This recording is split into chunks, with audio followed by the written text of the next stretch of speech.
So, a needle and a thread. La, a note to follow. So, tea, a drink with bread and jam. And that brings us back to Don't Break Me Fa. So, I forgot fa. Fa, along the way to run. Don't break me fa. Sound of Music. Studio owners, stick around. In this video, we are going to talk about how you can capitalize on the New Year's resolutioners. Hi, I'm McKenna, and I am the video production manager here at LRVT. And today I'm joined with Patrick. He's our director of revenue. Patrick, how you doing? Doing well. Thanks for having me. Of course. So today we're going to talk about how to keep and capitalize on these New Year's resolutioners that come in. But before we dive into that, it may seem self-explanatory, but just in case those who don't know, what is and who is a resolutioner? Yeah, I mean, a resolutioner is someone that is looking to get in shape for the new year, right? Someone that has big goals, right? Maybe they didn't do the things that they wanted to do in 2021 and 2022. They're going to make some changes for the good, hopefully. And now, what is a good time to actually start preparing for these resolutioners? Is it December 31st when they're about to come, or should we be preparing in December, November? Yeah, it's a good question, and I think a lot of fitness studios they tend to turn off their advertising right in November, December, because they're concerned that people aren't going to come in the door. And while that may or may not be true, you got to think of it from a buyer's perspective. Maybe they're not going to come in because of the holidays in December, right? But they're going to make a decision on their New Year's resolution, and they're going to do it in December. They're going to be scrolling through Facebook, they're going to be scrolling through Instagram, they're going to be searching on Google, what is the gym near me, best workout in town, whatever it may be, and they're going to make a decision. So if you're not advertising during the holiday months, you're doing yourself a disservice, because you're not going to be top of mind with these individuals when they go in and make their decision, usually that last week of December, early January of, hey, I'm going to get after it, here's how I'm going to get after it, and where am I going to go? That's actually my next point of where should they be advertising, and maybe is there a budget that they should allocate to this, or what does that look like?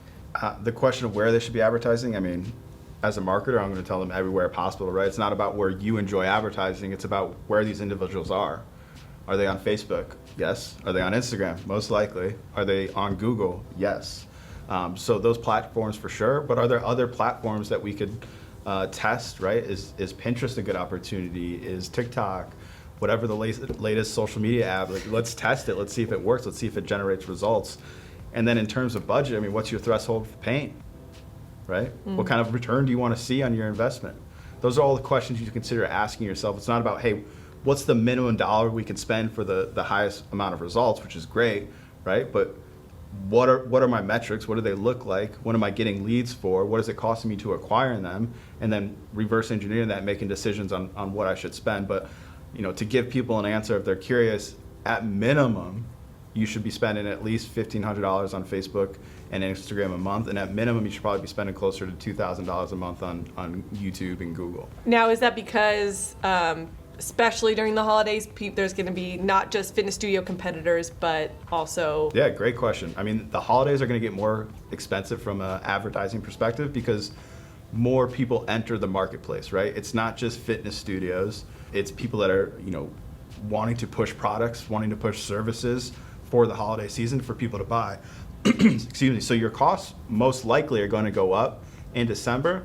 And they might come down a little bit in January because you're not working with as many people pushing products, right?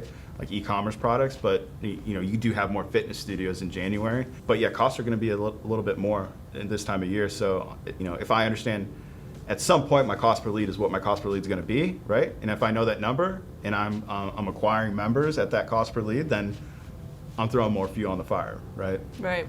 Now, can we talk about some type of deals or ideas, offers that a fitness studio could run for these resolutioners? It's a great question. So let's say you're doing direct response marketing in December. Well, what's your goal? If your goal is to get leads, right, in the door, in the class, you have to lead with an unbelievably great offer, right? Because most likely you're going to have trouble getting people in the door because it's a holiday season. So if you're looking for signups, right, from Facebook and Instagram, and Google's a little bit different because intent's a little bit more, right? But you have to have an amazing offer, right? So can you offer December free? Get started now. No cost, don't pay until January. If your goal is leads in the door for December, you have to have an amazing offer. There's no doubt about it. It's the biggest lever that you can push or pull to get people signed up for whatever your offer is. Now, January is a little bit different, right? Because that's when these people are excited to, start with their new goals, their new fitness journey. So you don't have to lead with an amazing offer. Quite honestly, you could run probably a free class, 3 free classes, a free week, a low barrier paid offer, and you're going to have a success because these people want to take advantage of anything, right? So if you're advertising in December and your goal is leads, you have to have a great offer. January doesn't have to be as strong as December because those people are excited to get started.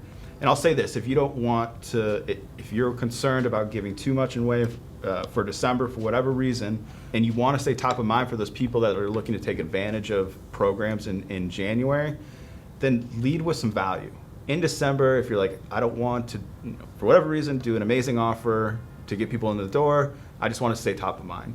Well, can you market or advertise on these platforms free nutrition guides to get them through the holidays, at-home workouts to get them through the holidays, something with value, right? So that you're staying in front of them, your brand's staying in front of them, but you're not necessarily giving away as much. From a marketing perspective, I'll give away the farm so long as I can monetize it in the back end in some capacity, right? So I said, give them December for free. You're thinking, that's insane, I'm not gonna do that, I'm gonna lose so much money. Maybe, but can you monetize that month, right? So the workout itself is free for December, but we're gonna require you to come in at least 12 times. Again, those are all free, but you'll also be required to take 2 body composition analysis scans, and we're gonna give you to those usually $40 a month, but each of your scans are gonna be $20, right? So I've just made $40 from that lead. How else can I monetize them? Can I get them to buy product, right? And doing those things not only increase my opportunity to sell them come January, right? Because they've already bought all these products from me, right? Body composition scans, swag, whatever it may be. But they're also probably seeing results if I'm telling them to come 12 times in the month of December. So the ability to make the sell and convert them from that free month into a membership is a lot higher. That makes sense. And now, so that's, all the leading up to resolutioners. Now they're in the door, it's been a month. How do studios hold on to these resolutioners? Because I know a lot of times they just tend to trail off. What are some ideas that we can keep these members engaged throughout the year, not just during this January time? That's a great question. Filled with great questions today. Filled with amazing questions. I wonder if she's reading from paper. She's not. She's got them. There's a few different things that you could do. Quite honestly, it comes to, what is your capacity to stay on top of an individual? What automation do you have to set your team up for success if people aren't coming in the door, right? Also, how can I get them results in January? Because if someone's getting the results that they desire and understand it's on their way to help them hit their goal, they're most likely to stay.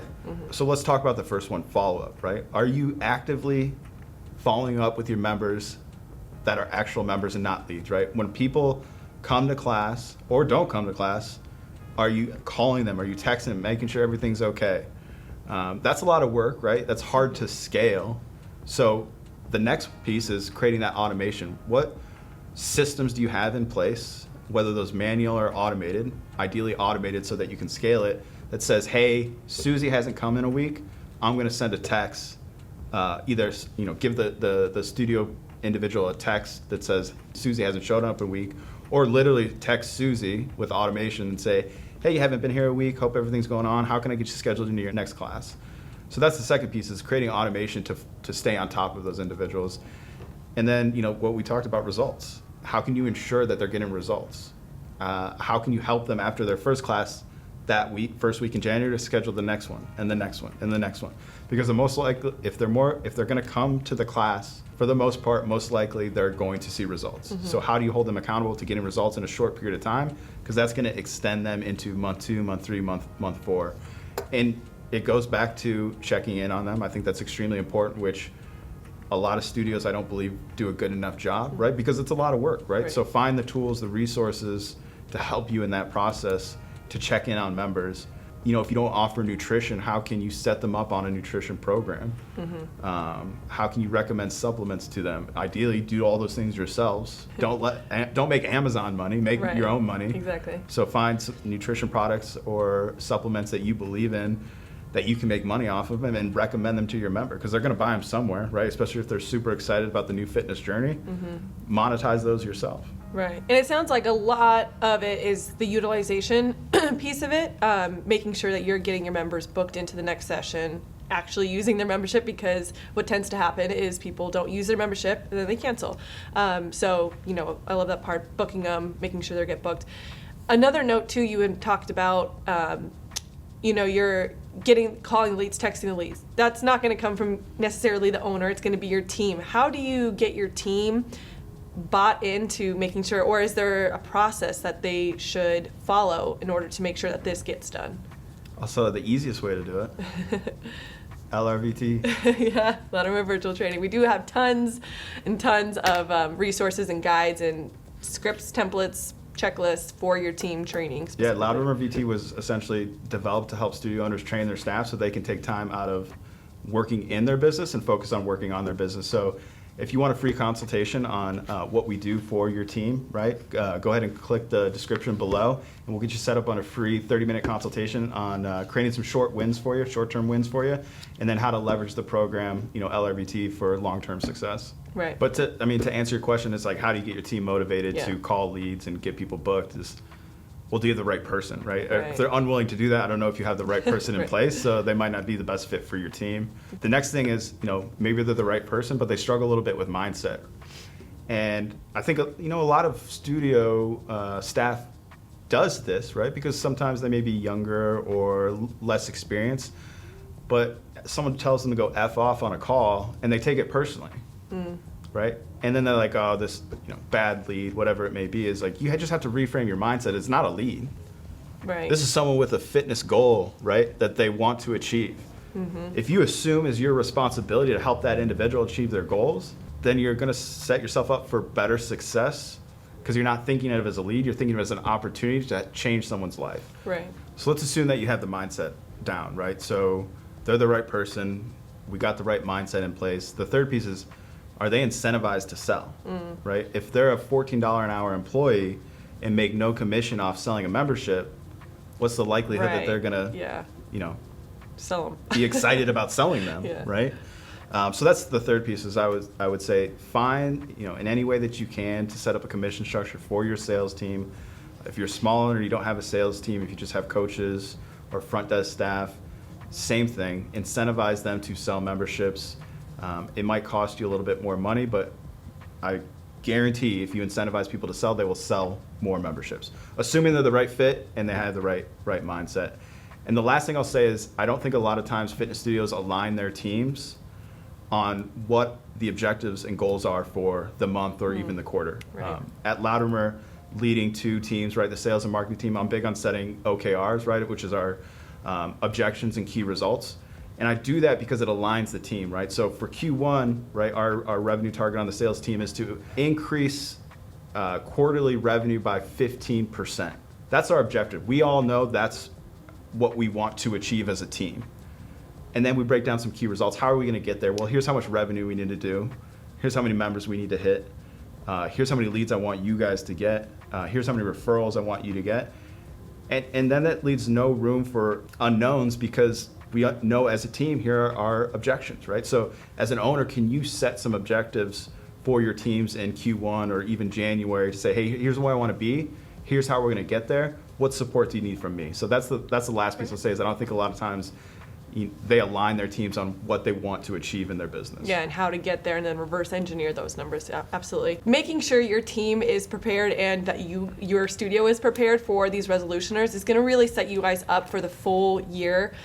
We want 2022 to be a really great year. So let us know if you have any questions. And just as a reminder, you can click that link in the description below if you want to learn more about how your team can get trained by the LRVT program. And if you found this video helpful, please give it a like and subscribe for more videos just like this one.